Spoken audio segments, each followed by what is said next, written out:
Good morning, everyone. Zed here.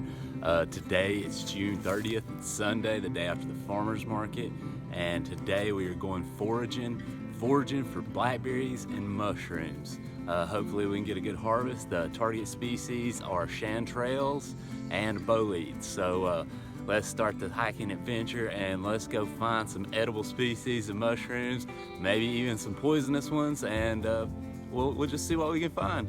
Let's get that started. All right, guys, here's our first edible species. These are boletes. These are the yellow bottom kind. They don't taste quite as good. They might give you an upset stomach, but they are edible. Let's harvest these. I'll show you guys how we harvest mushrooms. So we take a razor blade and we go down to the bottom of the stem and slice it off. And that's how you harvest mushrooms. All right, guys, here's our first species of poisonous mushroom. These are Amanita pantherinas. This little bulb here is called the vulva. This is the veil, the split, and you can tell it's an Amanita because of the knotty stuff on top and mainly the vulva, the bulbous base. So we're gonna leave these guys alone. We don't want to even touch them. All right, guys, here's our second species of edible bolete. This is a light blue one. All right, guys, let's take our razor blade and harvest this mushroom. All right, we've got it harvested, guys. So there's the bottom. I'm not sure if this is a bolete or not. It looks more like teeth on the bottom. There are no pores. We're gonna save it anyway, just in case it's edible. We'll find out the species later, and I'll let you guys know what it is. All right, guys, this is another Amanita pantherina. It just doesn't have the knobs on it. When they get bigger, the knobs start disappearing. There's the veil, the gills. It's a big mushroom, guys. And check this one out. This is like fuchsia. It's like a purple pink mushroom. So beautiful.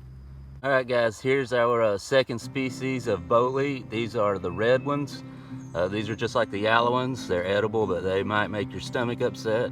I'm gonna harvest those now, and I'll show you a pic of the underside. All right, guys, we just harvested them. They're yellow on the bottom, the yellow stem, and the way you can tell they're boletes, they have pores instead of gills. See the little holes? Those are pores. So, beautiful mushroom. All right, guys, here's our third species of edible mushroom. These are the prize of the boletes. These are bolete edilis. We're gonna harvest those and get those in the bag. All right, guys, here's our fourth species of edible. These are also boletes, and these are like a reddish brown on top. Here's the bottom with the pores. Beautiful dense mushroom. These are gonna be tasty. All right, guys, here's another edible species of bolete.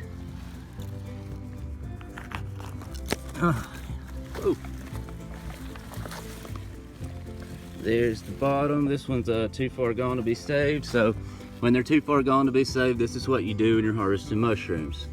Turn it upside down and you replace it on the side of the hill.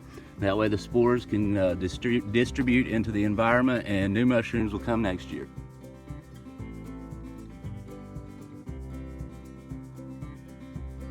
Wow, guys, check out these mushrooms. They're some of the most beautiful mushrooms I think I've ever seen. If the camera would do them justice, it's like the sun on the Japanese flag. It's so beautiful.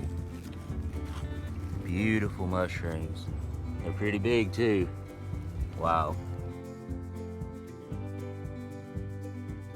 All right, guys, this is what we came for. These are chanterelle mushrooms.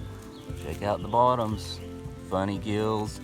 That's them. That's one of the most prized mushrooms in the mushroom world. Those are gonna be delicious. All right, guys, these right here are Amanita Muscaria. These are a hallucinogenic mushroom. Reindeer eat these, and then they go back and drink their own pee so they can trip off of them. Such a weird mushroom. All right, guys, this is our first definitely will kill you mushroom. This is a destroying angel or a death angel. This is some bad Juju Beans right here. You do not want to even touch this guy. If you eat this guy, you won't even know you're dead until your liver fails 3 or 4 days later, and it is a horrible way to die. So stay away from these. Guys, here's a real good example of an Amanita's characteristics. You have the vulva down here, it's a bulbous area, and underneath there is a veil and the annulus. And that's how you determine if it's an Amanita. Most Amanitas are toxic and poisonous, so do not eat them. Does anybody know what these are? It's some type of weird fungus or fruit growing off what looks to be sumac. I think it's sumac, and they're awfully strange looking little things. So that's what they look like on the inside. It's just like fuzzy. It's like some kind of fungus. I don't know if this is a natural part of the sumac or if it's some type of growth, but it's awfully weird, guys. All right, guys, the next thing we're gonna harvest are these wild blackberries. It's a day of foraging in North Georgia, and we're gonna forage as much as we can, and I'll show you the entire forage as soon as I finish picking these blackberries. All right, guys, we just finished foraging, so let's take a look at the stuff that we got on our foraging adventure, and it was a pretty good harvest. Check it out. Look at this, guys, a couple of baskets full of mushrooms. This was the harvest this morning, mostly boletes and chanterelles. These are all boletes right here. These are chanterelles right here. You can tell they're chanterelles by the way that their gills are underneath. They're not really deep veined gills. And look at the size of this bolete, guys. This is a huge mushroom, check it out. Yeah, look at that. And that's how you tell they're boletes, is they have pores. They have pores instead of gills, and that is the bolete genus. That's several, probably 4 or 5 species of boletes in there. I'm not sure which species are edible and which are not. I'm pretty sure most bolete species are edible. Some just may not taste good, or they might just upset your stomach. So that's it, guys. All right, guys, here is the plum we're gonna be trying. It is a Meth Lee Plum. It originated in China thousands of years ago. And the Japanese variety in the United States is very popular because it can grow in a large range of soil types. So let's crack this thing open. I have a knife right here, and we're just gonna cut around the seed like you would an avocado. Oh, it's juicy. It's dripping juice everywhere. It's gonna be good. All right, so we're gonna split it open so you guys can, oh, that's delicious. So this is what it looks like on the inside. It's a beautiful plum. And time to give it the taste test. Oh yeah, that's delicious. It tastes almost exactly like a peach. And there's hardly any acid in it at all. And sugar level, from a 1 to 10, I would say this is like a 9.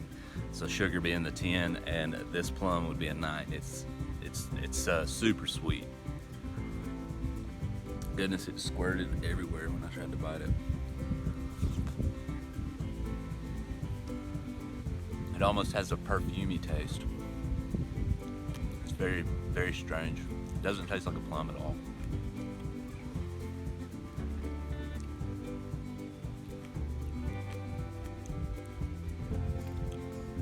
10 out of 10 for that taste of that plum. The ones they're doing with the grocery store, you can't even compare to this. I mean, they don't have the flavor is nothing. It's not even similar. So if you want to know what a real plum tastes like, yeah, probably have to grow your own. or wait until my trees get big enough if you want to get some. So that was the plum tasting. Hope you guys enjoyed the video, and we'll see you on the next one.